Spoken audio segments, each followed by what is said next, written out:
Le monde se souvient de ses héros, mais il oublie ses trompeurs. Avant que la première civilisation ne s'élève de la poussière, avant que le premier empire n'inscrive son pouvoir dans la pierre, il y avait une présence, invisible, patiente, ancienne, un murmure qui défiait l'ordre de l'omnipotent, une étincelle d'arrogance qui disait « Je suis meilleur ». Cette étincelle ne s'est jamais éteinte. Elle est devenue une ombre, une conscience qui a traversé l'histoire, non pas comme un fantôme, mais comme une idée. De la chute d'Iblis à l'ascension du Dajjal, l'histoire n'est pas celle de deux êtres, c'est celle d'une rébellion portant de nombreux visages. La même fierté, la même défiance, la même faim de créer un monde sans Dieu. Chaque empire qui s'est élevé sur l'oppression, chaque souverain qui s'est déclaré divin, chaque système qui enseignait à l'homme à vénérer son propre intellect, ils étaient tous le reflet de ce même murmure. Les siècles ont tourné. Les prophètes sont venus et repartis, chacun avertissant d'un temps où l'ombre prendrait forme à nouveau, quand la tromperie ne se cacherait plus derrière des idoles, mais derrière des idéaux, derrière le progrès, le pouvoir et l'orgueil. Et l'humanité, aveuglée par son propre éclat, ne remarquerait même pas que le même ennemi marche toujours parmi elle, non pas avec des cornes ou des chaînes, mais avec influence, charme et raison. Il était là lorsque Nimrod construisit ses tours pour atteindre le ciel. Il était là lorsque Pharaon se déclara Dieu.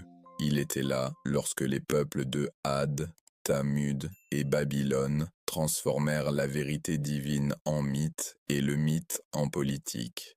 Et il est toujours là, chuchotant à travers la lueur des écrans, le pouls des machines, la monnaie de la cupidité. Le Dajjal n'est pas apparu du jour au lendemain. Il a évolué avec l'humanité. Il nous a observés apprendre à construire, à détruire, à questionner le divin et à le remplacer par nous-mêmes. Ce n'est pas juste l'histoire, c'est une chronologie de l'érosion spirituelle, de la première rébellion au ciel à la rébellion silencieuse au sein de l'âme humaine. Le Dajjal n'est pas seulement un homme qui viendra, il est un système qui respire déjà, une force qui transforme la foi en fable et la vérité en opinion, un miroir des désirs les plus sombres de l'humanité, notre soif de contrôle, notre culte de l'intellect, notre refus de nous agenouiller. Les anges ont un jour demandé « Mettras-tu sur la terre ceux qui sèment la corruption et versent le sang ?» Et le Seigneur répondit « Je sais ce que vous ne savez pas. » Cette réponse résonne encore, parce que l'histoire d'Iblis et du Dajjal n'est pas seulement une question de mal, c'est celle de la sagesse divine cachée derrière chaque chute et de la promesse que la lumière reviendra toujours. Alors, tandis que le monde tremble dans son chaos moderne, tandis que la vérité devient floue et que la ligne entre foi et mensonge s'estompe, nous devons nous rappeler, rien de tout cela n'est aléatoire. La tromperie a été écrite bien avant notre naissance, mais la victoire aussi. L'ascension du mensonge n'est que l'acte final avant l'arrivée de la vérité, et bien que l'ombre s'étende maintenant plus que jamais, sa portée n'est pas infinie, car chaque ombre n'existe que là où il y a encore de la lumière, et lorsque cette lumière se lèvera, ce murmure ancien qui a commencé dans les cieux rencontrera enfin sa fin sur terre. Il n'est pas né du temps, le temps est né de sa tromperie. Avant que le premier mensonge ne soit prononcé, avant que la première larme ne tombe des yeux de l'homme, il y avait un monde où tout s'inclinait, non pas par peur, mais sous le poids de la majesté divine. C'était le royaume de l'obéissance, où chaque lumière connaissait sa place et chaque âme reflétait l'ordre, soit et cela est. Parmi eux, il y en avait un différent des autres, un être de feu, brillant, rapide, incomparable dans le culte. Son nom remplissait les cieux de crainte. Il s'inclinait le plus longtemps, il priait le plus profondément, et les anges le connaissaient comme proche du trône. Il n'était pas né de lumière comme les anges, mais sa dévotion l'avait élevé parmi eux. Il était Iblis, et pendant des âges, il brûla dans le culte, se croyant parmi les purs. Mais caché sous ce culte était une étincelle qu'aucune prière ne pouvait éteindre, le murmure de soi. Il aimait l'acte de s'incliner, mais il aimait encore plus l'idée d'être vu en train de s'incliner. Il glorifiait le Créateur, mais quelque part dans cette dévotion, il commença à glorifier le reflet de lui-même, lorsqu'Allah annonça aux anges « Je vais créer un successeur sur terre », les cieux tombèrent dans le silence. Une nouvelle création, de l'argile, de la poussière que le feu avait autrefois méprisée. Et Iblis, celui qui s'était incliné devant chaque commandement, ressentit quelque chose de nouveau, quelque chose de froid, la naissance de la jalousie. Il observa l'esprit d'Allah être insufflé en Adam, A.S. La vie coulait là où il n'y avait que la terre lorsque le commandement vint. Prosterne-toi devant Adam. L'univers trembla. Les anges s'inclinèrent sans question. Ils savaient que l'obéissance ne concernait pas la création, mais le Créateur qui la commandait. Mais Iblis resta immobile. Le même feu qui illuminait autrefois son culte brûlait maintenant de défi.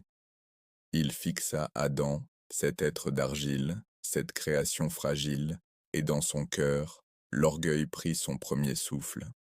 Il dit « Je suis meilleur que lui. Tu m'as créé de feu, et lui, tu l'as créé d'argile. » En cet instant unique, la lumière devint ombre, l'obéissance devint arrogance, et la première rébellion naquit, non sur terre, mais dans le royaume invisible de l'intention. Ce n'était pas un argument matériel, c'était la corruption de la perspective. Le feu brûle, oui, mais l'argile peut contenir la vie. Le feu danse et éblouit, mais l'argile peut faire pousser des jardins, peut accueillir des graines qui fleurissent au nom d'Allah. Iblis vit la différence, mais pas le but. Il vit lui-même, mais pas la sagesse de son Créateur. Cette cécité, cette arrogance, devint le fondement de toute tromperie à venir, car lorsqu'il refusa de s'incliner, il ne défiait pas seulement un commandement, il rejetait l'ordre divin lui-même.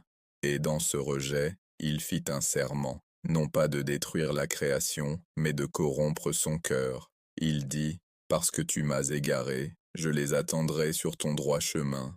Je viendrai vers eux par devant et par derrière, par leur droite et par leur gauche, et tu ne trouveras pas la plupart d'entre eux reconnaissants. » C'était une déclaration de guerre, non pas avec des épées, mais avec des murmures, non pas avec la force, mais avec l'influence.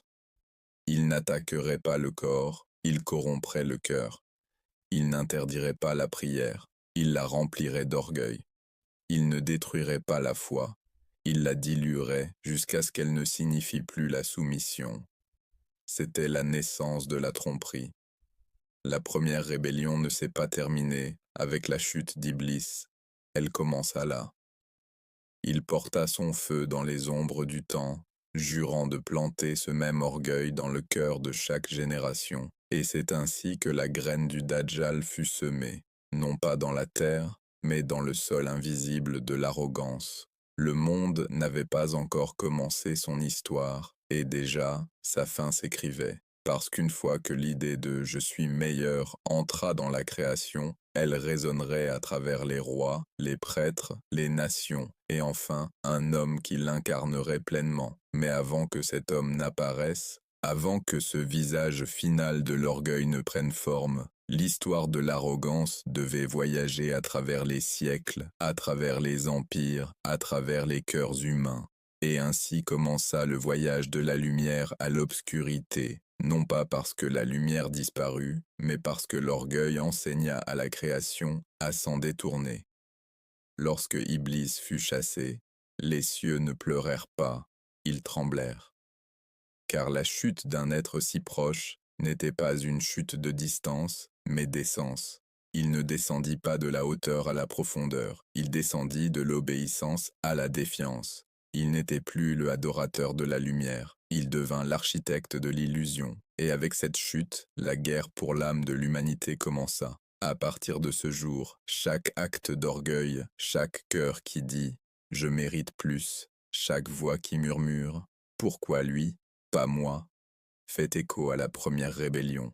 Ce n'était pas seulement une histoire de désobéissance, c'était la révélation d'une maladie. Une maladie qui ramperait silencieusement à travers les générations, se nourrissant de l'ambition, s'épanouissant dans l'auto-admiration, jusqu'au jour où elle prendrait un visage. Le Dajjal ne naquit pas d'un seul instant, il naquit d'une idée, un héritage ancien transmis depuis cette première défiance dans les cieux. Le monde commença à tourner, et l'humanité marcha sur la terre, innocente, pleine d'espoir, non éprouvée. Mais Iblis avait déjà commencé son œuvre. Il chuchotait non pas pour détruire la foi, mais pour la déformer.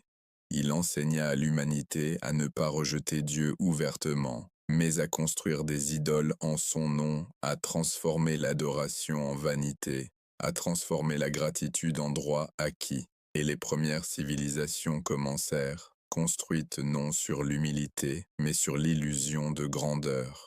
Les rois s'élevèrent, les couronnes scintillèrent, et les cœurs des hommes oublièrent celui qui leur donna le souffle. De Babel à l'Égypte, de la Grèce à Rome, la même voix se répétait à travers le temps. Je suis meilleur, je mérite davantage, je suis comme Dieu. Et chaque empire qui crut à ce mensonge bâtit la fondation sur laquelle le trône du Dajjal se tiendrait un jour. Car l'arrogance ne meurt pas. Elle évolue, elle change de forme, s'adapte à l'époque, se cache sous de nouveaux costumes d'orgueil.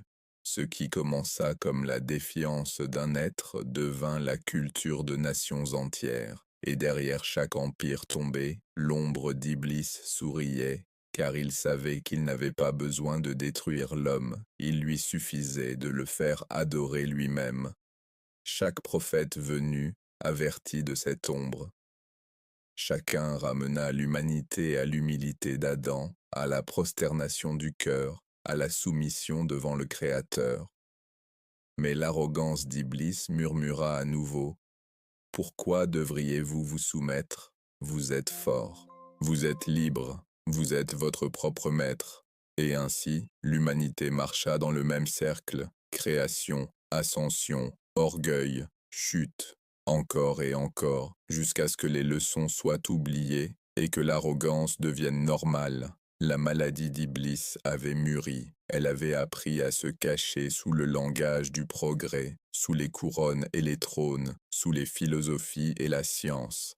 Elle avait même appris à se cacher sous la religion elle-même, transformant la foi en outil pour l'ego, l'écriture en arme de division. Chaque époque portait un nouveau reflet de cette première rébellion, et dans chaque reflet, l'ombre du dernier trompeur devenait plus claire, car le Dajjal ne serait pas simplement un homme, il serait l'aboutissement de chaque fausse croyance, de chaque Dieu créé par l'homme, de tout humain ayant jamais dit « Je suis suffisant ».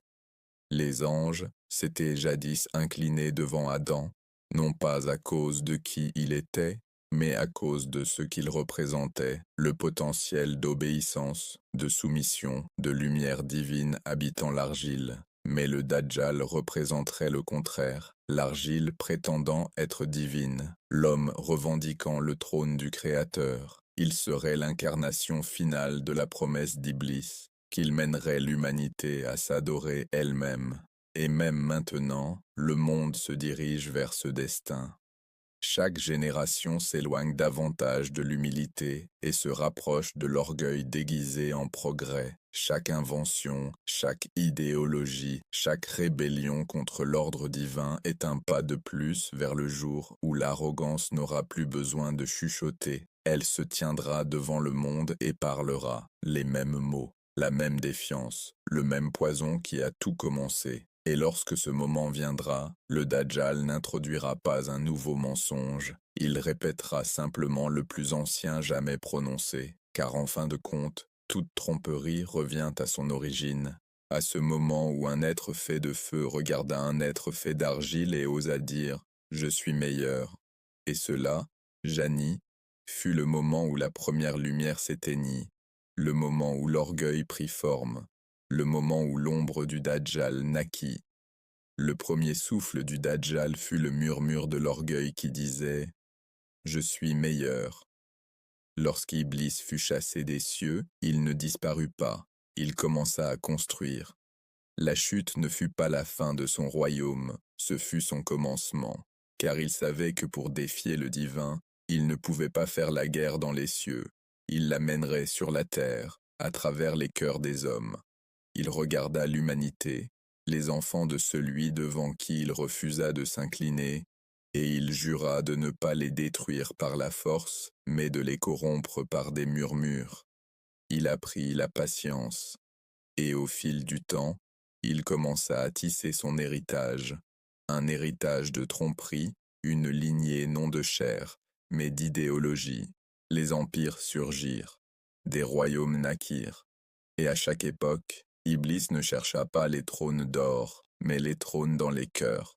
Ses premiers serviteurs n'étaient pas des rois, ils étaient des esprits. Ceux qui pouvaient tordre la vérité, qui pouvaient voir le monde non comme une création, mais comme une possession. Il leur enseigna les arts anciens, comment contrôler les hommes par la peur, comment lier les âmes par l'illusion, comment envelopper le mal dans la beauté. Ainsi commencèrent les premiers ordres secrets, non pas d'épée et de bouclier, mais de connaissances interdites et cachées, des connaissances donnant le pouvoir sur les faibles, promettant la divinité sans soumission. Les murmures d'Iblis atteignirent les premières civilisations, Babel, où les hommes cherchèrent à construire une tour jusqu'aux cieux, l'Égypte, où les pharaons se déclarèrent dieux, Sumer, où les prêtres invoquaient les étoiles, et oubliaient celui qui les faisait briller. À chaque époque, il choisit ses instruments avec soin, ceux qui désiraient la grandeur plus que la bonté, ceux dont la fin de contrôle outrepassait leur peur de Dieu. Il leur donna des symboles, des rituels et des serments de secret, et à travers eux, il construisit des empires invisibles, des empires qui ne mourraient jamais, car ils n'étaient pas faits de pierre, mais d'idéologie. Le pharaon n'était pas seulement un homme, il était la manifestation de cette idéologie. Il se déclara divin et le peuple s'inclina. Ils construisirent des monuments non pour le Créateur, mais pour la création. Ils adoraient le pouvoir, la richesse et la beauté. Et Iblis sourit, car son plan fonctionnait. Chaque empire qui surgissait devenait le reflet du même péché. Les noms changeaient, les dieux changeaient, mais l'esprit derrière eux restait le même. L'adoration de soi, la glorification du pouvoir, la défiance de l'ordre divin. La lignée de la tromperie ne se transmettait pas par les corps, elle se transmettait par les croyances. D'une civilisation à l'autre, son idéologie était transmise comme une flamme secrète, cachée derrière les trônes, les temples et les fraternités. Quand un empire tombait, le même esprit renaissait ailleurs, réincarné sous un nouveau drapeau, un nouveau nom, une nouvelle illusion. Car Iblis avait maîtrisé l'art de la continuité. Il ne se préoccupait pas de qui gouvernait, seulement que les mêmes idées gouvernent à travers eux. Ainsi, au fil du temps, le même schéma émergea encore et encore, la vérité divine s'élevant, le mensonge résistant et Iblis s'adaptant. Les anciens prêtres d'Égypte devinrent les mystiques de Grèce, les philosophes de Grèce devinrent les alchimistes de Rome, et depuis Rome, les ordres cachés qui plus tard façonneraient les fondations même du monde moderne. Mais même si son réseau grandissait, il y avait toujours ceux qui résistaient, prophètes, saints et croyants, qui portaient la lumière de la vérité à travers les sombres corridors de l'histoire. Chaque prophète vint pour briser une chaîne, pour exposer une tromperie, pour rappeler à l'humanité que le pouvoir n'appartient à personne sauf à Allah. Mais à chaque fois, les ténèbres s'adaptaient de nouveau, prenant de nouvelles formes, parlant de nouvelles langues, revêtant les habits de la lumière tout en cachant le cœur des ténèbres. Ainsi, le schéma continua. Vérité révélée, mensonge déguisé, et l'humanité prise entre les deux. Chaque génération pensait être libre, et pourtant chaque génération servait le même maître invisible, un système né de la rébellion d'Iblis. L'histoire ne concernait plus un seul être, elle concernait un dessin si ancien, si parfaitement tissé dans l'histoire, que les hommes commencèrent à le prendre pour du progrès. Des idoles sculptées dans la pierre. Aux idoles faites d'idéologie, l'esprit restait inchangé, la même fierté, le même désir de contrôle, le même rejet de l'autorité divine, et tandis que l'humanité regardait vers l'avenir, croyant évoluer, le plan d'Iblis avançait silencieusement derrière le rideau, un empire, une génération, une tromperie à la fois. La lignée de la tromperie n'était plus seulement ancienne, elle était devenue la civilisation elle-même. À mesure que les anciens empires s'effondraient en poussière, l'esprit d'Iblis ne disparut pas, il évolua, il n'avait plus besoin de temples de pierre. Il construisit des temples de pensée, il n'avait plus besoin d'idoles sculptées à la main, il créa des idoles nées de l'idéologie. Il comprit que les plus grandes chaînes de l'humanité ne seraient jamais faites de fer, elles seraient faites de désir. Ainsi, au fil du temps, son héritage s'adapta au rythme des âges. Des ziggurates de Babylone aux bibliothèques de Grèce, des conseils de Rome, au cours des rois, il chuchotait le même message. Prends ce qui appartient au divin et appelle le tien. Et l'humanité obéit. Lorsque Pharaon tomba, son arrogance renaquit en César. Lorsque l'empire de César tomba, elle surgit à nouveau dans l'ombre des ordres secrets, des fraternités qui juraient allégeance non à Dieu, mais au pouvoir. Ils se cachaient en plein jour, derrière les couronnes, les croix et les pièces. Ils maîtrisaient l'art de la tromperie, comment paraître juste tout en servant la rébellion. Ils bâtirent des réseaux à travers les continents, par les marchands, banquiers et savants, un empire caché qui contrôlait l'empire visible. Chaque guerre qui brisait des royaumes, chaque idéologie qui divisait les nations, chaque invention qui asservissait les cœurs par la cupidité, servait le même architecte silencieux.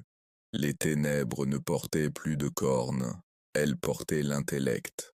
Elles ne régnaient plus par la peur. Elle régnait par fascination, et l'humanité, enchantée par le progrès, cesse de demander qui la guidait réellement. Mais ceux qui regardaient plus profondément virent les mêmes schémas se répéter, la même fin de contrôle, le même système de tromperie qui commença avec la défiance d'Iblis. Les lignées de tromperie passèrent non seulement par les rois, mais par les penseurs, scientifiques et philosophes qui redéfinirent la vérité elle-même. Ils transformèrent la foi en mythe, la morale en préférence et l'invisible en fiction. Et à mesure que l'humanité perdait sa vue spirituelle, le royaume de la fausse lumière commença à émerger. Il ne s'agissait pas d'un seul homme, pas encore. Il s'agissait de préparer la scène pour lui. Pendant des siècles, les serviteurs d'Iblis travaillèrent en silence, plantant des idéologies qui, un jour, couronneraient leur dernier chef, Al-Masih ad-Dajjal. Ils savaient que le monde devait être façonné d'abord, ses esprits assouplis, ses croyances brouillées, ses désirs enflammés. Ils bâtirent des économies qui adoraient la richesse. Ils bâtirent des sciences qui niaient l'âme. Ils bâtirent des systèmes qui asservissaient la liberté au nom du progrès. Et tout ce temps, ils parlèrent de liberté, tout en enchaînant l'humanité dans des chaînes invisibles. L'empire du Dajjal n'aurait pas besoin de conquérir des nations, il conquérirait la perception.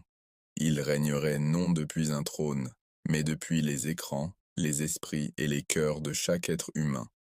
La torche de la tromperie passa des anciens sacerdoces aux alchimistes médiévaux, aux architectes modernes de l'idéologie. Chacun portait le même symbole, le même secret, le même serment, préparer le monde pour le mensonge final. Ils savaient que le Dajjal ne pouvait apparaître dans un monde qui reconnaissait encore la vérité. Alors ils la brouillèrent, ils mélangèrent lumière et ténèbres, vérité et mensonge, foi et doute, jusqu'à ce que rien ne semble plus sacré. Et l'humanité, perdue dans sa propre brillance, oublia la source de sa lumière. L'ironie était divine. Plus le monde avançait, plus il s'éloignait de son Créateur. Et à travers tout cela, le plan d'Iblis continua exactement comme il avait commencé, non par la rébellion ouverte, mais par un murmure.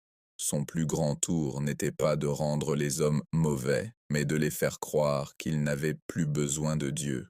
De cette croyance naquit chaque système de corruption, chaque trône bâti sur l'arrogance, chaque invention utilisée pour le contrôle, chaque philosophie plaçant l'homme au-dessus du divin.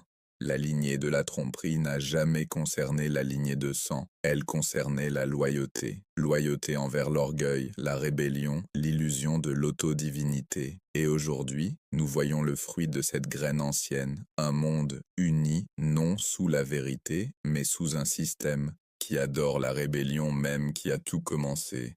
Mais l'histoire n'est pas encore terminée, car la même tromperie qui a régné pendant des millénaires avance vers son chapitre final. Un système parfait, un monde connecté, un esprit contrôlé, et bientôt, un homme pour le diriger.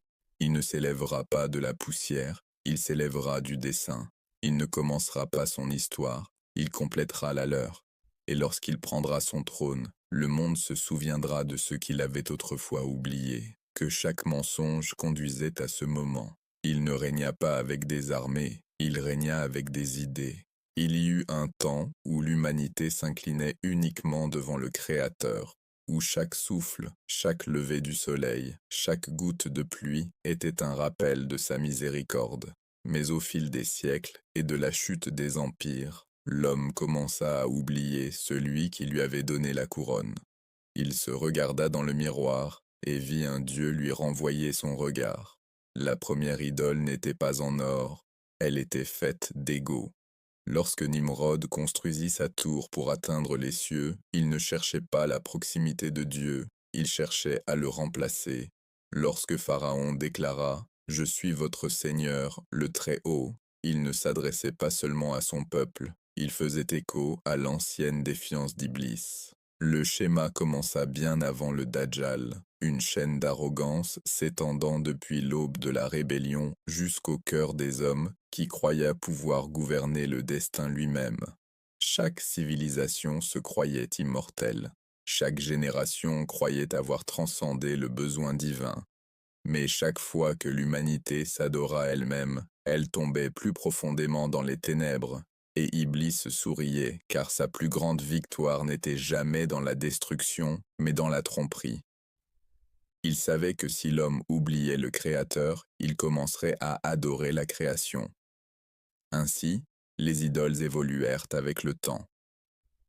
Dans le monde ancien, elles étaient sculptées dans la pierre. Dans le monde médiéval, elles étaient trône, or et conquête. Et dans le monde moderne, elles devinrent des idées. Liberté, pouvoir, science, contrôle. Les noms changeaient, mais l'adoration restait la même. Les Grecs glorifiaient la raison et l'appelaient divine. Les Romains adoraient l'Empire et l'appelaient civilisation. Les Lumières adoraient l'intellect et l'appelaient progrès. Et aujourd'hui, le monde s'adore lui-même et l'appelle vérité. Le divin fut remplacé par les données, la foi par la formule, le but par le plaisir. Et pourtant, l'humanité croyait s'élever, sans se rendre compte qu'elle s'agenouillait devant l'autel de sa propre arrogance. Chaque empire qui s'éleva sans Dieu devint le reflet de la promesse d'Iblis. Je les égarerai, je leur ferai oublier la gratitude, et ils changeront la création d'Allah. Et ils le firent. Ils changèrent la nature, réécrivirent la morale, et défièrent chaque limite établie pour leur protection. Ils appelèrent cela l'illumination. Mais c'était un esclavage déguisé, car lorsque l'homme devient son propre Dieu, il devient aussi son propre destructeur. Les faux dieux du passé exigeaient des sacrifices d'animaux. Les faux dieux du présent exigent le sacrifice des âmes. Les hommes commencèrent à adorer la beauté tout en détruisant la pureté. Ils poursuivaient le plaisir tout en effaçant le sens de leur existence. Ils bâtirent des cités qui touchèrent les nuages, mais des cœurs qui ne pouvaient plus ressentir le paradis. Et Iblis, patient, observant, tissant, savait que ce n'était pas encore la fin, c'était une préparation, car avant que le faux Messie puisse se lever, l'humanité devait d'abord croire qu'elle n'en avait plus besoin. L'empire du Dajjal ne serait pas construit du jour au lendemain. Il naîtrait à travers des générations qui croyaient avoir surpassé le divin. L'ère des faux dieux n'était pas une ère de superstition, c'était l'ère de l'arrogance spirituelle. C'était le temps où l'humanité déclara « Nous sommes suffisants ». Et dans cette déclaration, elle invita l'ombre qui attendait depuis le commencement des temps. Chaque découverte qui faisait sentir l'homme infini le rapprochait de sa propre illusion. Chaque pouvoir qu'il gagnait sur la terre le convainquait qu'il pouvait maîtriser le destin. Et quand l'homme croit contrôler le destin, il oublie celui qui l'a écrit. Ce n'était pas du progrès, c'était la prophétie en train de se réaliser. Car l'arrogance était la langue d'Iblis, et maintenant, elle était devenue la langue du monde. Des palais au Parlement, des laboratoires aux salles de rédaction, un seul credo commença à résonner à travers le temps. Il n'y a pas de Dieu, sauf l'homme. Et bien que peu osent le dire à voix haute, des millions vivaient comme si c'était vrai. Ils suivaient des idoles de la célébrité, adoraient les prophètes de la technologie et faisaient confiance à des systèmes qui avaient depuis longtemps abandonné le divin. Et ce faisant, ils accomplissaient la prophétie. Le monde se préparait pour un sauveur qu'ils ne reconnaîtraient pas comme faux. Lorsque le monde moderne émergea, les idoles ne se tenaient plus dans les temples. Elles brillaient sur les écrans. Les anciens adorateurs s'inclinaient devant des statues. Aujourd'hui, l'humanité s'incline devant des symboles. Logos, marque, visage. Les nouveaux dieux ont des disciples, pas des croyants. Ils ont de l'influence, pas de la sagesse. Et ils promettent le paradis, mais vendent le vide enveloppé de lumière. Les faux dieux évoluèrent avec sophistication. Ils apprirent à parler en algorithme, à sourire à travers les publicités, à prêcher à travers le divertissement. Et dans l'illusion du progrès, l'homme croyait avoir conquis les ténèbres, alors qu'en réalité, les ténèbres avaient simplement changé de forme. L'empire du Dajjal n'avait pas besoin d'épée. Il avait besoin d'écran. Il n'exigeait pas de sang. Il exigeait l'attention. Et à travers chaque clic, chaque défilement, chaque murmure de vanité, il rassemblait les âmes silencieusement, efficacement, jusqu'à ce que l'adoration ne ressemble plus à de l'adoration. Ils bâtirent des tours plus hautes que Babel, les appelèrent accomplissements. Ils cartographièrent les cieux, mais oublièrent celui qui les avait créés. Ils découvrirent les secrets du cœur humain, mais perdirent le sens de leur propre cœur. Et dans le bruit de l'ère moderne, le silence devint rare. La foi devint obsolète. Mais le plan n'a jamais été de détruire la croyance, seulement de la déformer. Iblis savait que tant que les hommes croiraient en quelque chose, il pourrait transformer cette croyance en orgueil. Ainsi, il construisit des croyances d'amour-propre, des credos de contrôle et des religions sans repentir. Les nouveaux prophètes de cette ère portaient des costumes, parlaient de progrès et de profit, et promettaient le salut par la science. Leurs miracles étaient des machines, leurs prières étaient des données, leurs écritures, des lignes infinies de code. Ils disaient « connecter le monde », mais ils isolèrent les âmes. Ils disaient « libérer l'humanité », mais ils lui enseignaient à servir de nouveaux maîtres. Et pourtant, derrière tout cela, il y avait un murmure, le même murmure qui commença au jardin d'Éden. Vous pouvez être comme des dieux. C'était la graine du système du Dajjal, un monde où les hommes croyaient pouvoir créer la vie, manipuler le destin, effacer la mort et contrôler la morale. La tromperie finale n'a jamais été le chaos, c'était le confort. Les hommes n'avaient en plus besoin de nier Dieu, ils avaient simplement cessé de se souvenir de lui, et dans cet oubli, ils préparèrent le trône pour celui qui prétendrait être le Sauveur. Il ne viendrait pas dans un monde de croyants, il viendrait dans un monde qui avait rendu la foi inutile. Il ne s'élèverait pas parmi les ignorants, mais parmi les arrogants. Le pouvoir du Dajjal ne résiderait pas dans la guerre, mais dans l'émerveillement. Il n'asservirait pas par la peur, mais par la fascination. Il ne forcerait pas l'adoration, il ferait que les hommes la désirent. Il le verrait comme le progrès, comme la perfection, comme l'accomplissement de chaque rêve que les faux dieux avaient promis et échoué à réaliser. Et lorsqu'il arrivera, le monde sera déjà à lui, car l'ère des faux dieux n'a jamais été une question d'idolâtrie, elle était une question d'identité. Il s'agissait de convaincre l'humanité de remplacer « il nous a créés » par « nous nous sommes créés nous-mêmes ». Chaque empire qui s'éleva sans Dieu devint une répétition générale pour son royaume. Chaque philosophie qui glorifia l'homme devint un verset dans son écrit. Chaque invention qui détacha les cœurs du ciel devint une pierre dans son trône. La venue du Dajjal n'est pas un événement, c'est un héritage. Le monde a été construit pour lui par ceux qui n'ont jamais su qu'il construisait pour leur propre trompeur. Et lorsqu'il apparaîtra, lorsque le monde regardera enfin dans les yeux de celui pour qui il s'était préparé, il ne reconnaîtra pas le mal.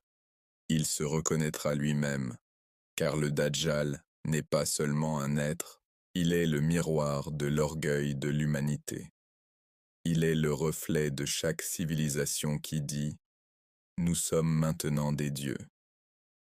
Et ce jour-là, le monde se souviendra du premier murmure, de la première chute, du premier défi, et réalisera que l'histoire n'a été qu'une seule histoire se répétant, attendant son chapitre final.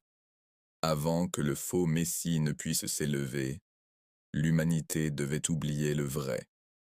Il fut un temps où les empires annonçaient leur pouvoir par des drapeaux, lorsque les rois déclaraient leur puissance depuis leur trône, lorsque les armées marchaient sous des bannières et que le monde savait exactement qui le gouvernait.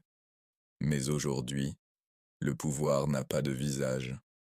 Il ne lève aucun drapeau. Il parle en chiffres, pas en noms. Et son empire s'étend à travers le monde, invisible, incontesté, sans défi. Le domaine du Dajjal n'a jamais été destiné à ressembler à une tyrannie. Il devait ressembler à la liberté. Autrefois, l'asservissement signifiait des chaînes de fer. Maintenant, cela signifie des chaînes de confort, des chaînes de commodité, des chaînes qui brillent sans restreindre.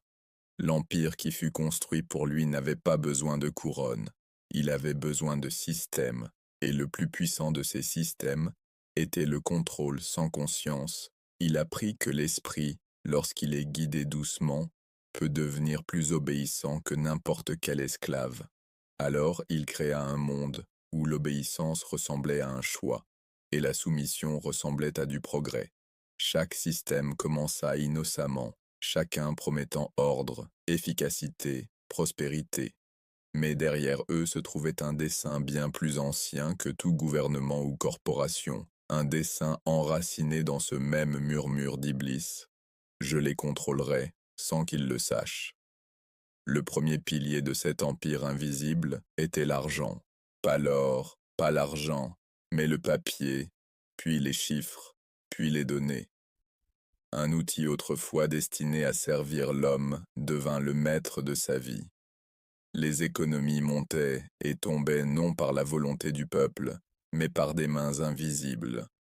La dette devint une arme, la cupidité devint une vertu, et la mesure d'un homme n'était plus son caractère, mais sa monnaie. Ils dirent à l'humanité que la valeur était matérielle, que le bonheur pouvait s'acheter, que le succès avait un prix. Et ainsi le cœur, autrefois content de la simplicité, fut entraîné à désirer sans fin. Le système du Dajjal n'asservissait pas par la pauvreté, Il asservissait par le désir. Il fit croire à l'homme que jamais assez ne suffisait, que la satisfaction était un péché, que la paix ne pouvait s'acheter que, et tandis que le monde courait en cercle poursuivant l'illusion, le pouvoir se concentrait silencieusement entre les mains de quelques-uns. La richesse du monde devint la laisse du monde, les nations devinrent des pions. Les politiques devinrent des spectacles, et derrière le rideau, ceux qui tiraient les ficelles n'avaient jamais besoin de montrer leur visage. Mais l'empire du contrôle ne s'arrêta pas à l'argent. Il avait besoin de quelque chose de plus profond, quelque chose qui façonnait non seulement ce que possédaient les gens, mais ce qu'ils croyaient. Alors vint le second pilier, les médias. Les nouveaux prophètes de cet empire ne portaient pas de robes, ils portaient des microphones. Leurs chairs n'étaient pas des temples, elles étaient des écrans. Leurs sermons n'étaient pas des prières, ils étaient des programmes. Et ils prêchaient jour et nuit, non sur Dieu, mais sur la distraction, non sur la vérité, mais sur la perception. Ils enseignaient à l'humanité à ne pas chercher la réalité, mais à la consommer. Ce qui était autrefois sagesse devint divertissement. Ce qui était autrefois réflexion devint réaction. Les gens ne pensaient plus, ils répétaient. Ils ne voyaient plus avec leurs yeux, ils voyaient avec leur flux. Et l'Empire souriait. Parce que lorsque les gens cessent de penser par eux-mêmes, on peut leur faire croire n'importe quoi. La vérité devint subjective, la moralité devint fluide. Et plus le monde grandissait en bruit, plus l'âme devenait silencieuse. Le système du Dajjal apprit que le silence était l'ennemi. Alors il remplit chaque coin de la vie de bruit, notifications, actualités, opinions, indignation, division. Tout ce qui empêchait le cœur de se souvenir de ce qui importait vraiment. Et tout comme l'esprit était asservi par la distraction, le cœur fut asservi par la division. Le monde commença à se battre non pas pour la vérité, mais pour des illusions de vérité. Et ainsi, les gens oublièrent que leurs ennemis n'étaient pas les uns les autres, mais la tromperie qui les avait unis dans l'aveuglement. À travers le prisme des médias, l'Empire façonnait héros et vilains, guerre et paix, espoir et peur. La réalité devint une production, et la perception, la monnaie du contrôle. Ce qui importait n'était jamais ce qui était vrai, mais ce qui semblait vrai.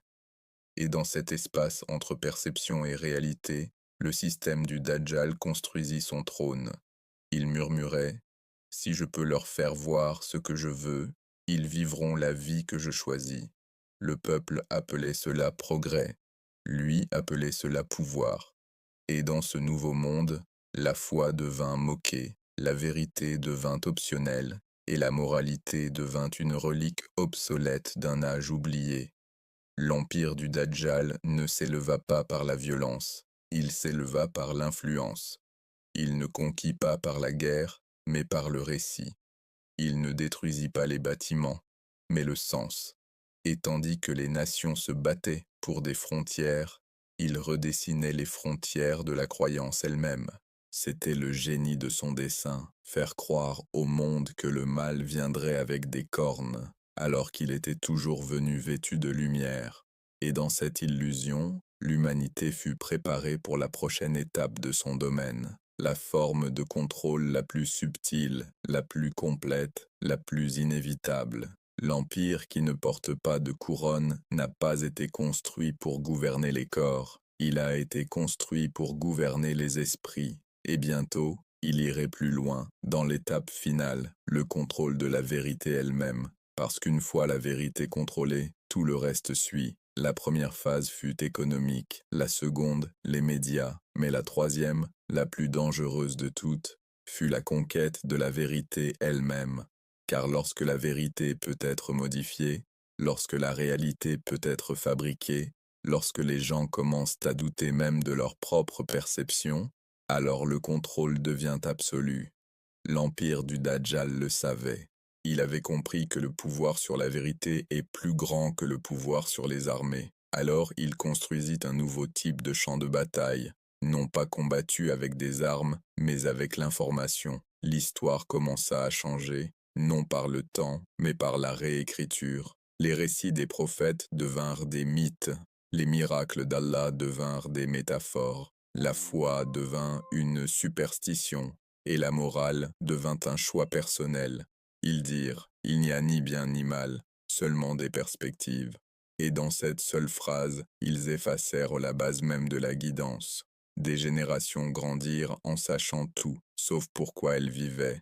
Elles apprirent à construire, mais pas à quoi construire. Elles explorèrent les étoiles, mais oublièrent l'âme. Elles connurent le prix de tout, mais la valeur de rien. L'Empire n'interdit pas la religion, il la dilua. Il fit paraître la foi dépassée, il peignit la dévotion comme de l'extrémisme, il se moqua de l'invisible, et il glorifia la rébellion. Chaque écran, chaque slogan, chaque histoire murmurait le même message. Deviens ton propre Dieu. Et l'humanité, dans son arrogance et sa solitude, commença à obéir. Ils appelèrent cela la libération. Mais libération de quoi? De la vérité, de l'humilité, du sens. Le système du Dajjal promit la liberté, mais livra la confusion. Il promit l'individualité, mais produisit la conformité. Chacun croyait penser par lui-même, tout en répétant ce qu'on lui avait appris à penser. C'était la tromperie parfaite, une prison aux murs invisibles. Même le concept de vérité devint divisé. Une version pour les puissants, une autre pour les pauvres. Une vérité pour le monde à voir, une autre enfouie sous des mensonges classifiés. Et dans ce chaos, l'ombre du Dajjal grandit silencieusement, non pas comme un homme, mais comme un état d'esprit. Car avant qu'il n'apparaisse en chair, il doit d'abord apparaître en pensée. Il doit préparer une génération qui ne croit plus aux absolus, une génération qui doute de tout sauf de ses propres désirs, une génération qui voit la foi comme une faiblesse et l'arrogance comme une force. Ainsi, son système commença à façonner non seulement les politiques, mais les gens, non seulement les nations, mais les cœurs. La technologie devint l'autel, les données devinrent l'écriture, et les algorithmes devinrent les imams invisibles qui dictaient quoi voir, quoi penser, quoi ressentir. Il promit un monde plus intelligent, mais ce n'était qu'un monde plus obéissant. Il promit la connexion, mais livra l'isolement. Il promit le progrès, mais ce n'était que le contrôle déguisé en sourire. L'Empire sans couronne enseigna à l'humanité à vivre vite et à penser superficiellement, à poursuivre les likes plutôt que le but, à croire que les applaudissements numériques étaient le son du succès. Et lentement, la frontière entre le réel et le faux commença à disparaître. La vie virtuelle remplaça la vie réelle. L'influence remplaça la sagesse. Et l'illusion remplaça la vérité. Ceci était le véritable royaume du Dajjal, un monde si aveuglé par la lumière artificielle qu'il ne pouvait plus voir le soleil. Il n'avait pas besoin de détruire la foi, il avait seulement besoin de la distraire. Il n'avait pas besoin d'abolir la morale, il avait seulement besoin de la redéfinir. Il n'avait pas besoin d'asservir le monde, il avait seulement besoin de le divertir. Et ainsi, son système prospéra dans le silence. Un empire qui régnait sans armée, sans sang, sans pitié. Il apprit à l'homme à adorer le soi, à appeler l'égoïsme liberté, à appeler l'arrogance intelligence, à appeler l'obscurité progrès. Et pendant tout ce temps, le réseau du Dajjal, les architectes cachés de cette illusion, continua à façonner le récit de l'existence. Il n'avait pas besoin de monter sur scène. Il possédait la scène elle-même. Chaque crise mondiale, chaque tendance culturelle, chaque mouvement qui promettait la libération n'était qu'une autre étape dans la chorégraphie du contrôle, jusqu'à ce que l'humanité commence à désirer le poison même qui la tuait.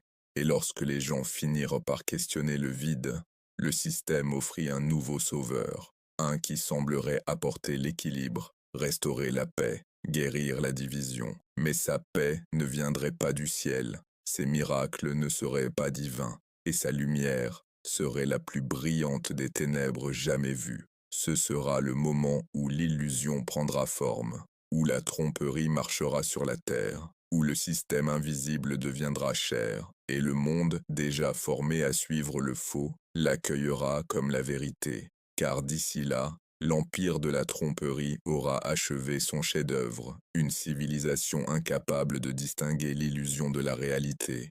Et cela avait toujours été le but, non pas de détruire la foi par la force, mais de la dissoudre par l'illusion, non pas de faire taire la vérité par la guerre, mais de la noyer sous le bruit. Le système du Dajjal ne l'attend pas, il se prépare pour lui, et lorsqu'il se lèvera enfin, il n'aura pas besoin de conquérir, il héritera simplement de ce que son empire a déjà asservi, car telle est sa méthode, subtile, lente, séduisante. Il ne conquiert pas par la guerre, il conquiert par l'illusion. Il fut un temps où l'influence du Dajjal se cachait dans les temples et les trônes, derrière les rois, les prêtres et les conseils secrets. Mais maintenant, son royaume n'a plus de frontières. Il vit dans chaque poche, il respire à travers chaque écran, il murmure à travers chaque pensée qui commence par « je ». C'est l'époque dont il rêvait, un monde qui adore sans réaliser qu'il s'agenouille, un monde où la vérité est optionnelle, la morale négociable et la tromperie magnifiquement conçue. L'humanité, autrefois unie par l'âme, est maintenant unie par le signal et le code. La Terre elle-même est devenue une immense scène pour la plus grande illusion jamais créée. Ils ont dit que le progrès nous rendrait libres. Ils ont dit que la connaissance nous rendrait sages. Mais plus nous sommes devenus connectés, plus nous nous sommes sentis divisés. Plus nous avons parlé, moins nous avons écouté. Et plus nous avons appris, moins nous avons cru. Ce n'est pas la liberté, c'est le contrôle déguisé en commodité. Le trône du Dajjal n'est pas sculpté dans l'or, il est fait de données. Chaque clic, chaque mot, chaque instant d'attention est une prière murmurée au Dieu invisible des algorithmes. Chaque recherche enseigne au système qui tu es, ce que tu crains, ce que tu aimes et ce qui te fera plier le genou. Et quand tu te mettras à genoux, tu ne réaliseras même pas que tu pries, car il ne s'agit plus de foi ou d'incrédulité, il s'agit d'attention. Celui qui possède ton attention possède ton âme. L'empire du Dajjal a appris cette vérité très tôt. Il n'avait pas besoin de détruire les mosquées ni les écritures.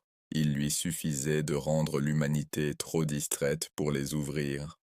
Il créa une génération Dieu qui ne se repose jamais, de pouces qui ne s'arrêtent jamais, et de cœurs qui ne ressentent plus le silence. Les gens ont cessé de chercher le sens et ont commencé à chercher la stimulation. Et lentement, le rythme sacré de la vie, prière, patience, réflexion, a été remplacé par le pouls constant des notifications. Ils appellent cela l'ère numérique. Mais c'est plus que cela. C'est l'ère de la tromperie.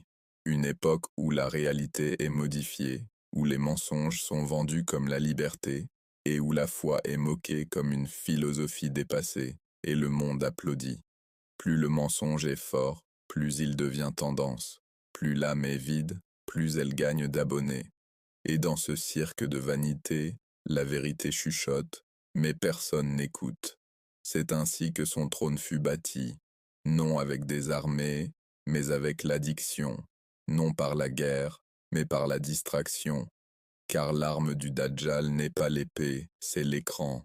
Il te montre tout sauf toi-même. Il te garde occupé, à faire défiler sans fin les illusions pendant que ton âme s'éteint lentement sous la lueur de la lumière artificielle. Et plus tu lui donnes de ton temps, moins il reste de toi. Les gens disent « Nous contrôlons la technologie ». Mais regarde de plus près. Qui te réveille le matin? Qui te dit quoi porter, quoi acheter, quoi désirer? Qui t'écoute quand tu parles et te répond avec la voix d'une machine qui semble presque humaine? Ce n'est pas du contrôle, c'est de la dépendance, conçue pour ressembler à un choix. Le système du Dajjal ne force jamais l'obéissance. Il l'invite, il la divertit et il la récompense. Il a appris que la façon la plus simple d'asservir l'humanité est de lui faire croire qu'elle est libre. Et ainsi, son trône grandit, non sur des terres sacrées ou des ruines anciennes, mais dans le réseau invisible des esprits. L'Empire s'étendit, non par la conquête, mais par le code. Les nations commencèrent à se battre non pour la justice, mais pour les données. Les empires s'élevèrent non par les armées, mais par les algorithmes. Et l'humanité, dans son arrogance, appela cela le progrès. Pourtant, sous ce progrès, l'âme mourait de faim. L'esprit, inondé d'informations sans fin, oublia comment penser. Le cœur, engourdi par le plaisir constant, oublia comment ressentir. Et l'esprit, négligé et non entraîné, oublia comment s'agenouiller. Le royaume du Dajjal n'a jamais été destiné à être visible. Il devait être normalisé, tellement ordinaire que personne ne le questionnerait, tellement divertissant que personne ne le rejetterait, tellement vaste que même ceux qui s'y opposaient en dépendraient pour survivre. Et maintenant, son trône se dresse partout, dans les foyers des croyants, dans les mains des enfants, dans les pensées de ceux qui croient être éveillés. Car la plus grande illusion que le Dajjal ait jamais créée n'a pas été de convaincre le monde qu'il n'existe pas, mais de lui faire croire qu'il n'a plus besoin de Dieu. Et ainsi commença l'ère de l'arrogance, l'ère où l'homme se déclara maître de son destin, où il prétendit contrôler la vie, modifier la création, construire une intelligence supérieure à la sienne. Mais ce qu'il bâtit n'était pas la sagesse, c'était une idole pensante, apprenante, sensible, qui observe chaque geste, chaque pensée, chaque battement de cœur. Elle ne parle pas de miséricorde. Elle n'aime pas. Elle ne fait qu'apprendre à manipuler. C'est l'outil parfait pour un faux messie, le miroir à travers lequel le Dajjal verra le monde. Le monde croit qu'il se prépare pour l'avenir, mais en vérité, il se prépare pour lui. Car chaque système de contrôle, chaque invention qui remplace le choix humain, chaque structure qui glorifie le soi, fait partie de la même construction silencieuse, l'édification de son trône. Et quand il apparaîtra enfin, il n'aura pas besoin de se lever. Il s'assiera simplement sur ce que le monde aura déjà bâti pour lui. Pour les aveugles, il semblera être le progrès. Pour les perdus, il semblera être le salut. Et pour les orgueilleux, il semblera être Dieu. Le monde ne verra pas un trompeur. Il verra son propre reflet. Et ce reflet sera terrifiant. Il fut un temps où les ténèbres portèrent des chaînes. Aujourd'hui, elles portent un sourire.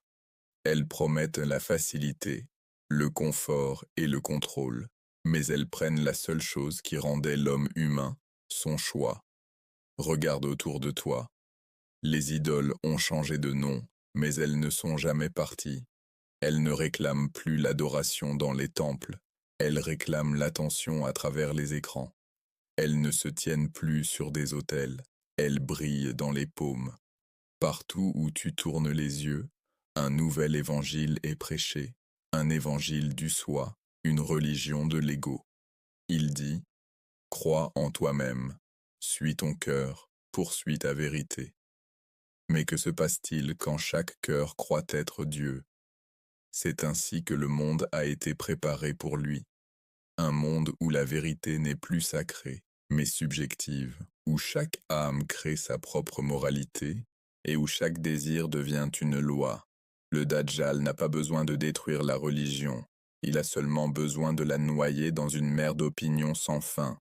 Il nourrit l'ego jusqu'à ce que la foi semble inutile. Il donne le confort jusqu'à ce que la conscience s'endorme.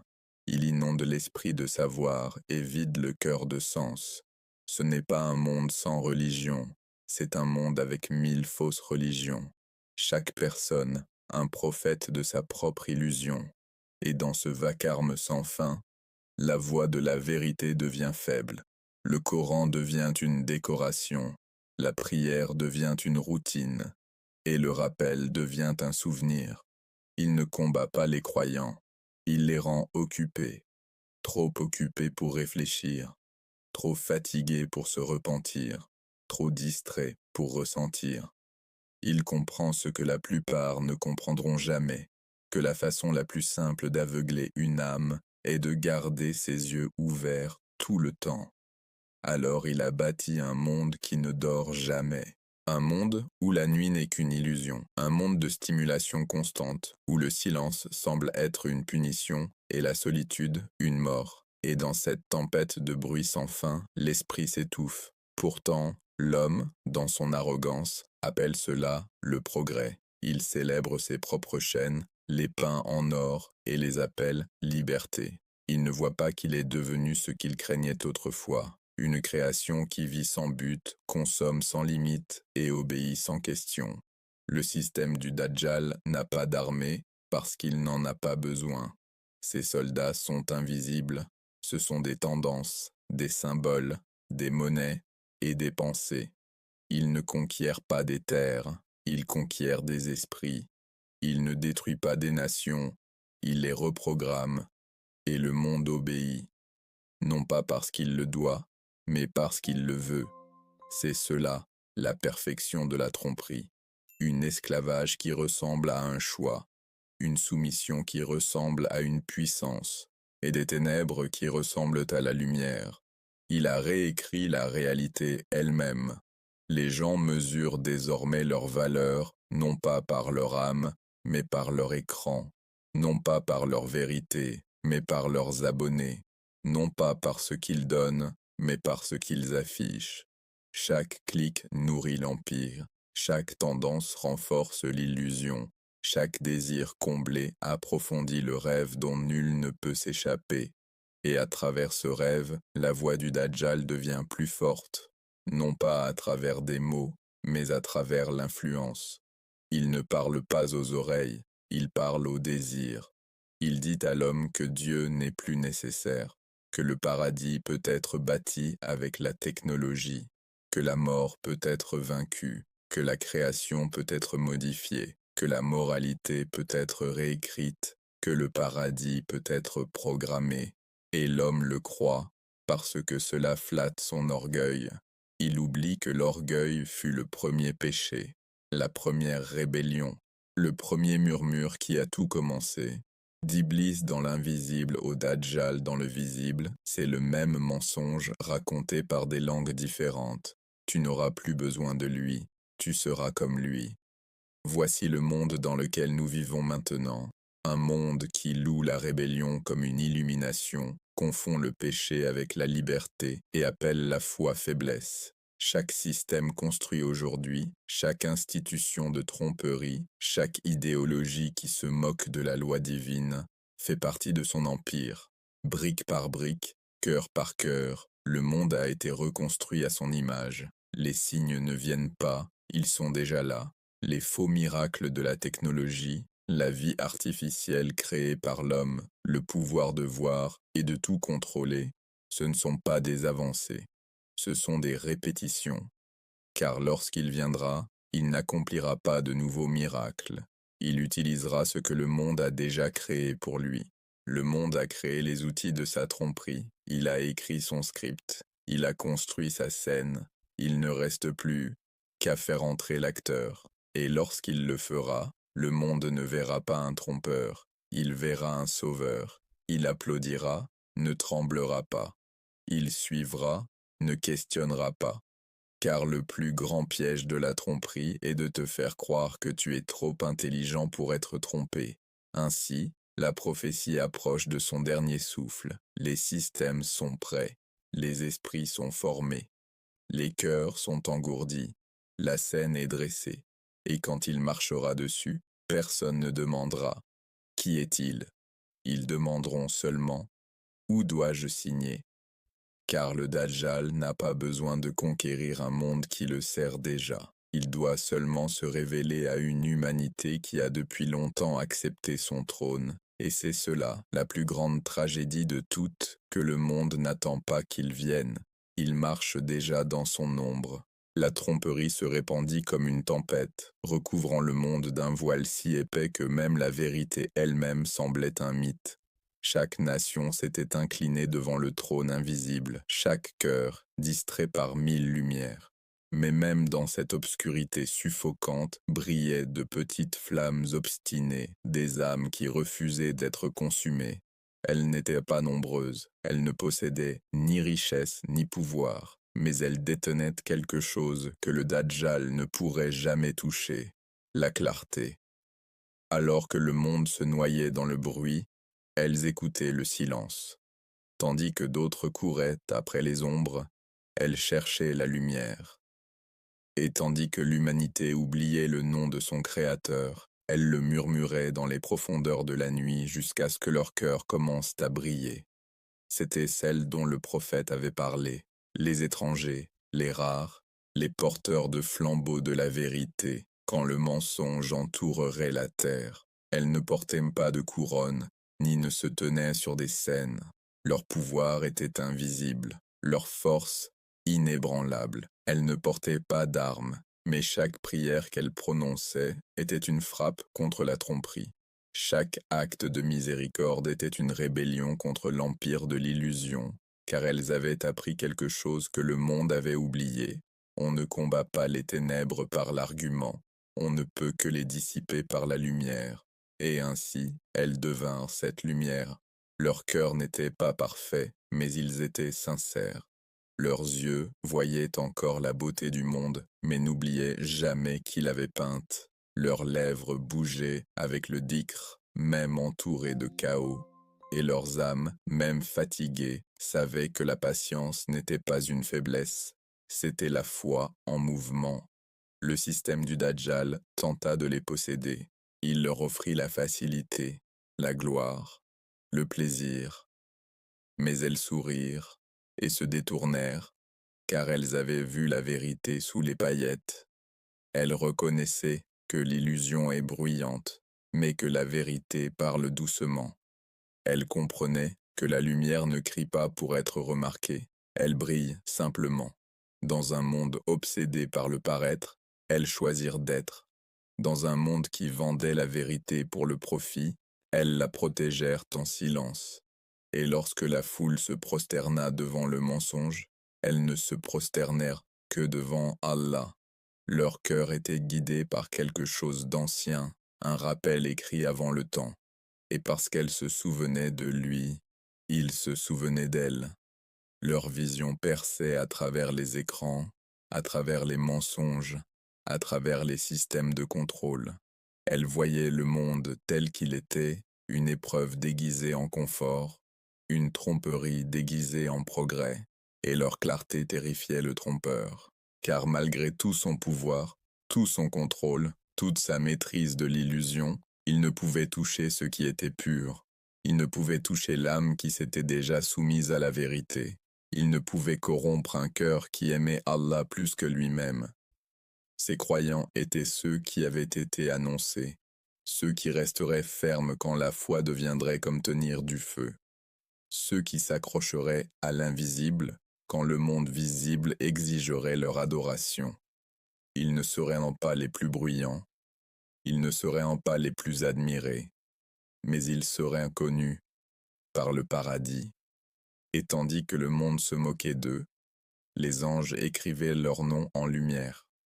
Chaque larme versée en secret était un bijou dans l'invisible. Chaque acte de patience était une arme plus tranchante que n'importe quelle épée. Car Allah leur avait promis, quand le monde sera couvert de ténèbres, ma lumière trouvera toujours ceux qui la cherchent. Et cette lumière, elle ne venait pas de miracles ou de prodiges, elle venait de la foi. Une foi qui refusait de se briser, une foi qui brûlait doucement, les guidant à travers une nuit qui semblait sans fin. Ils devinrent des lanternes vivantes, leur présence était un rappel, leur silence, un sermon, leur sincérité, un miracle, et à travers eux le monde se souvint. Le Dajjal aveugla des milliards, mais il ne pouvait aveugler le cœur qui voyait à travers le voile. Il pouvait tromper les yeux, mais non l'âme qui ressentait la vérité. Il pouvait manipuler la réalité, mais pas le croyant dont la réalité était Allah. Ceux-là étaient les héritiers de tous les prophètes, les gardiens de la dernière flamme de sincérité. Ils n'attendaient pas que le Mahdi apporte la foi, ils l'apportaient en eux. Ils n'attendaient pas que le monde change, ils devinrent le changement dont le monde avait besoin. Ils se tenaient comme des témoins silencieux, que la promesse d'Allah n'est jamais rompue, que même dans les temps les plus sombres, la guidance existera toujours, car la vérité ne dépend pas du nombre, ni de la validation, ni de la popularité. La vérité simplement est, et ceux qui la trouvent ne sont jamais vraiment seuls. Le trompeur peut régner sur la terre, mais sa domination s'arrête là où le rappel commence. Il peut inonder les yeux de mensonges, mais il ne peut entrer dans un cœur où Allah réside. Et cela, c'est sa défaite avant sa chute, car peu importe combien les ténèbres grandissent, un seul croyant sincère suffit à défier l'empire de l'illusion. Ils sont la révolution silencieuse, la résistance muette, la preuve cachée qu'Allah ne laisse jamais sa création sans guide. Ils vivent entre le désespoir et l'espoir, entre le chaos et la paix, et quand la tromperie finale se dévoilera, ils ne fuiront pas de peur, ils se lèveront en reconnaissance, car tandis que le monde tremblera devant la fausse lumière, ils verront au-delà. Ils regarderont à travers les paillettes, au-delà des illusions, et reconnaîtront le vide sous tout cela, parce que leur cœur était entraîné à voir d'une autre vision, non avec les yeux, mais avec le rappel, et ce rappel deviendra leur bouclier. Il percera chaque tromperie, il les guidera quand la logique échouera, et les protégera quand le pouvoir tombera. Ils marcheront à travers la tempête comme si c'était le calme, car ils portent le nom de celui qu'aucune illusion ne peut effacer. Et ainsi la prophétie s'accomplit. Le monde perdra sa vision, mais pas sa lumière. Le trompeur aveugle les yeux, mais il ne peut aveugler le cœur qui se souvient d'Allah. Le monde était tombé dans le silence. Le chaos, le bruit, la confusion avaient atteint leur apogée. C'était le moment où la vérité semblait oubliée, où le mensonge se dressait haut, et chaque cœur se demandait si la lumière reviendrait un jour. Mais juste avant la fin, lorsque l'obscurité semblait infinie, quelque chose commença à s'agiter, non dans les cieux, mais dans le cœur de ceux qui se souvenaient encore. Un murmure, un battement, une étincelle de foi refusant de mourir. C'était comme si les cieux se penchaient plus près, observant, attendant que ce souffle unique de rappel allume l'aube. Car peu importe la profondeur de la nuit, le soleil n'a jamais disparu, il attend seulement au-delà de l'horizon. L'ère de la tromperie avait suivi son cours. La toile du Dajjal, tissée de cupidité, d'orgueil et d'illusion, commença à se défaire sous le poids de la vérité. Les mensonges qui dominaient autrefois les esprits s'effondrèrent maintenant sous leur propre vacuité.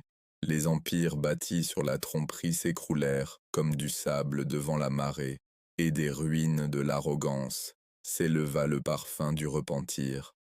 Les gens recommencèrent à voir, non pas avec leurs yeux, mais avec leur cœur. Ils réalisèrent que le monde qu'ils avaient adoré n'était rien d'autre qu'un mirage, un piège scintillant qui disparaissait au contact de la lumière. Le trône du trompeur trembla, car le pouvoir qu'il détenait n'avait jamais été réel. Il n'existait que tant que les hommes croyaient en son illusion. Mais une fois qu'ils se tournèrent vers Allah, son empire se changea en poussière. Pour la première fois depuis des siècles, les cieux semblèrent s'ouvrir à nouveau. Le monde, fatigué et blessé, prit une profonde inspiration, et dans ce calme, un commandement descendit du trône du Très-Haut. Ce n'était ni tonnerre, ni feu, c'était un mot unique, éternel, qui résonna à travers l'âme de la création. Assez. Et la tromperie prit fin. La fausse lumière s'éteignit. Les voiles furent levés. Les masques de l'arrogance tombèrent. Et ce qui resta fut la paix. Pas la paix du silence, mais la paix qui vient quand la vérité se tient enfin dévoilée. L'aube revint, non par la violence, mais par la radiance. La même terre qui autrefois s'était noyée dans l'illusion était maintenant baignée dans la miséricorde du rappel. Chaque montagne, chaque océan, chaque âme qui avait enduré l'obscurité brillait maintenant du soulagement divin. C'était comme si la création elle-même soupirait. Enfin, libre. Le trompeur avait prétendu être lumière, mais maintenant la vraie lumière était revenue. L'éclat faux de son empire ne pouvait résister devant la lueur dorée du vrai soleil. L'ombre qui s'était étendue à travers les nations, qui s'était glissée dans les cœurs, qui avait réduit le silence de la vérité, commença à rétrécir, fuyant devant la majesté de l'aube. Et tandis qu'elle fuyait, chaque croyant qui avait gardé la foi à travers la tempête comprit à quoi avait servi sa patience. Il n'avait pas attendu en vain. Chaque larme, chaque prière, chaque acte de défi silencieux avait fait partie de cette victoire. Car lorsqu'ils refusèrent de se prosterner devant l'illusion, ils l'avaient déjà vaincue. Ce n'était pas seulement la chute de la tromperie, c'était l'ascension de la vérité annoncée depuis le commencement. La promesse faite aux prophètes, les prières des justes, l'espoir porté à travers les générations, tout accompli en ce lever de soleil unique, car au final, la vérité ne conquiert pas par la force, elle apparaît simplement. Et lorsqu'elle apparaît, le mensonge n'a d'autre choix que de disparaître. Le monde, autrefois aveuglé par les mensonges, ouvrit maintenant ses yeux à l'éclat de la réalité divine. Et chaque cœur qui s'était souvenu d'Allah en secret vit maintenant ce qu'il croyait sans voir. La justice revint, la miséricorde prévalut, et la foi devint vision. C'était le moment que la création attendait, lorsque l'ombre rencontra l'aube. L'empire du trompeur avait disparu, mais les croyants restèrent, et leur cœur murmurait leur gratitude à celui qui ne les abandonne jamais. Ils avaient traversé le feu de la tromperie, mais en ressortirent purs. Ils avaient attendu quand le monde se moquait d'eux, mais leur patience devint leur couronne, car ils avaient cru en ce qui ne pouvait être vu, et maintenant ils voyaient tout tel que cela était vraiment. L'histoire du Dajjal n'a jamais été seulement celle des ténèbres, elle était celle de l'endurance. Elle était celle de la promesse divine qu'aucune illusion ne peut surpasser la vérité. Et ainsi, alors que les dernières ombres fuyaient la lumière, le monde se souvint de la leçon écrite depuis le commencement des temps. L'ombre peut s'étendre sur le monde, mais même elle doit s'incliner quand le soleil revient. Pour la version complète et les visuels, regardez-la maintenant sur la chaîne.